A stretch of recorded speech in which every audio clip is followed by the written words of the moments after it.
Hey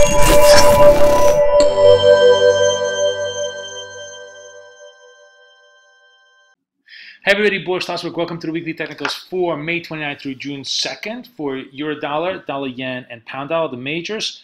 The return of the buck is the story this week because it's really going to be a question of whether the dollar can stabilize and return after several weeks of getting sold off on the assumption that the US economy has really sort of slowed down. The biggest question in the FX market right now is whether the Fed is going to do 2 rate hikes or 3 rate hikes through 2017. For the last 2 weeks, the market has really come to the conclusion that it's much more likely going to be 2 rate hikes, and the Fed is going to raise rates in June, but pretty much stay on the sidelines in September.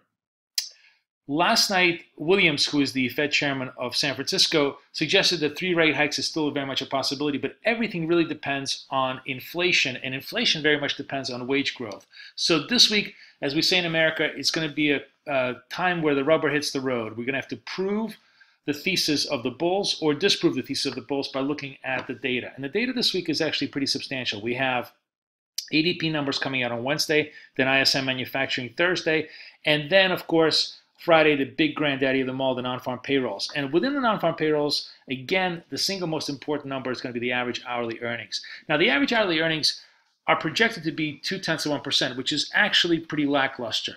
To really get a bullish dollar thesis through the end of 2017, you need to see the average hourly earnings get closer to 0.4%, to grow at almost a 3% rate rise. So far, they're basically barely making it a 2% rate rise.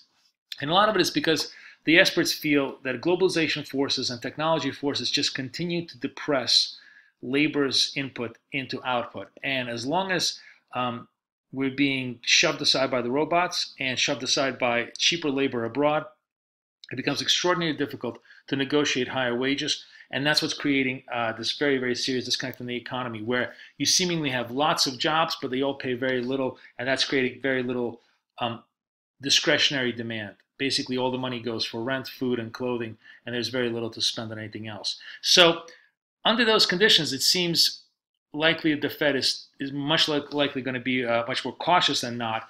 But if we do have, finally, strong evidence of hourly earnings going up higher, that should really provide a little bit of a boost for the dollar and push us higher.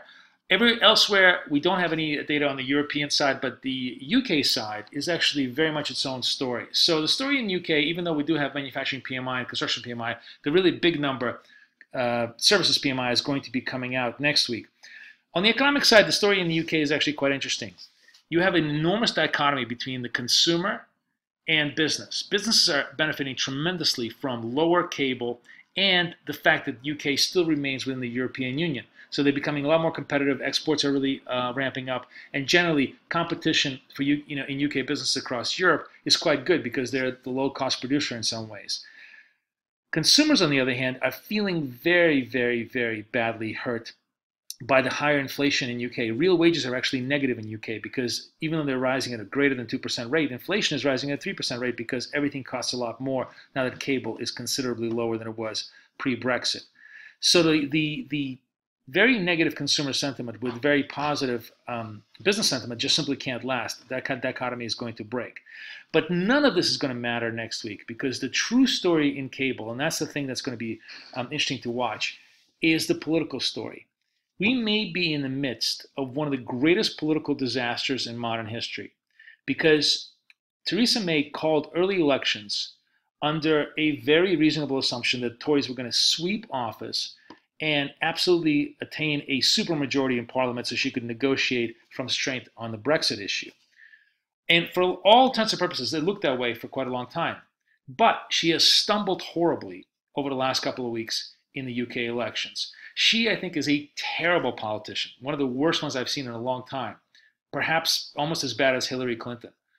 And as a result, Labour, with Jeremy Corbyn, who is probably the second worst politician ever, is literally within like 5% of Tory. Now, UK polls are notoriously fickle and incredibly inaccurate, and it's very, very likely Tories are still going to retain their majority. They may even expand their majority. But the market is going to be fixated on the next set of polls, especially if they start to narrow even further, because the possibility of a Labour government, or the possibility of a stalemate government in UK, is only going to create more disaster, which is why you're seeing this one-way sell in the pound. The pound has just been a one-way trade today, and that power of selling, I think, is very, very interesting and very important to note. Let's take a look at the charts here and just see how they're setting up as the next week opens up. So, Euro really fighting a lot of resistance at this 112 level.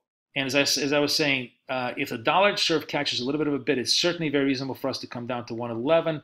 It's even possible for us to go to 1050. 1000, the 110 areas from which we broke out post-Macron, that's going to be the very, very key support. So even if you have very strong non-farm payrolls and the market feels 3 rate hikes, I think 10 is probably going to be the area where the euro finds a lot of support. On the yen, the one currency that's supposed to express dollar faith, we're still seeing very little dollar faith here. We actually ended up lower today than we did at the start of the day. The only positive thing you can say about the yen is that we certainly found support at the 111 level, about 110.50, 111, and that seems to be the consolidation. But a negative non-farm payrolls almost inevitably puts us into this test at a 110 level, and if that breaks to the downside, that creates a very, very negative construct, and that whole big rally that we built from 108 basically unwinds. And furthermore, if you look a little bit deeper, not only does it unwind, but it just maintains the low downtrend. It basically maintains the fact that the highs have not been broken. So until and unless the highs get broken over here, you sort of have to assume that the downtrend could be very much in place. Positive numbers puts us to a challenge of the 1250 and possibly to the 1300 level. The really big resist area here is 1350. 1400, that's going to be a pretty serious challenge for yen to take. And then finally, and this is really the story of the week in my opinion, is cable. Further political jitters really put us on path towards right back towards 125, which would be, I think, disheartening for a lot of cable bulls. There's a lot of people that bought the 130 breakout, thinking this was the real breakout, thinking that the bet on positive momentum post-Brexit with UK was real, and we're starting to see the whole unwind of it. And it could be a tremendous amount of damage if indeed we start to unwind all the way down to 2050. We ended up almost in the lows of the day today. That's a negative sign. It suggests that cable has more downside to go. That's probably the strongest technical signal we have as we start the week. So that's how the week shapes up. Dollar has to prove itself. Cable has to survive. And euro pretty much is going to shuffle along consolidating. Wish you guys the best luck, the best trading. Boris, over and out.